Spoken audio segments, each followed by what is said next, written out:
السلام علیکم ورحمۃ اللہ وبرکاتہ۔ اردو کہانیاں سننے کے لیے میرے چینل کو ضرور سبسکرائب کریں۔ حضرت ابوبکر صدیق رضی اللہ تعالیٰ عنہ پھٹے پرانے اور بوسیدہ ابا پہنے رسول اللہ صلی اللہ علیہ وسلم کے پاس بیٹھے تھے۔ اس ابا چوغا کے کنارے کھجور کی شاخوں اور نباتات کی لکڑیوں سے جوڑے گئے تھے۔ حضرت جبریل علیہ السلام نازل ہوئی اور دریافت کیا، اے محمد صلی اللہ علیہ وآلہ وسلم، کیا وجہ ہے کہ میں ابوبکر رضی اللہ تعالیٰ عنہ کے جسم پر ایسی بوسیدہ قسم کی ابا دیکھتا ہوں جس کو اس طرح سے جوڑا گیا ہے؟ حضور صلی اللہ علیہ وآلہ وسلم نے فرمایا، اے جبرائیل علیہ السلام، ابوبکر رضی اللہ تعالیٰ عنہ نے فتح سے پہلے اپنا مال مجھ پر خرچ کر دیا تھا۔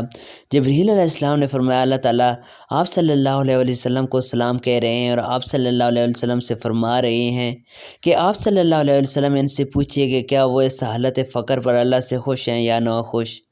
حضور اکرم صلی اللہ علیہ وسلم نے پوچھا، اے ابوبکر، اللہ تعالیٰ آپ کو سلام کہہ رہے ہیں اور آپ سے پوچھ رہے ہیں کہ کیا آپ اس حالت فقیرانہ پر اللہ سے خوش ہیں یا ناخوش۔ حضرت ابوبکر رضی اللہ تعالیٰ عنہ نے فرمایا، کیا میں اپنے رب سے ناخوش ہو سکتا ہوں؟ پھر عذرائے شوق فرمانے لگے، میں اپنے رب سے راضی ہوں، میں اپنے رب سے راضی ہوں، میں اپنے رب سے راضی ہوں۔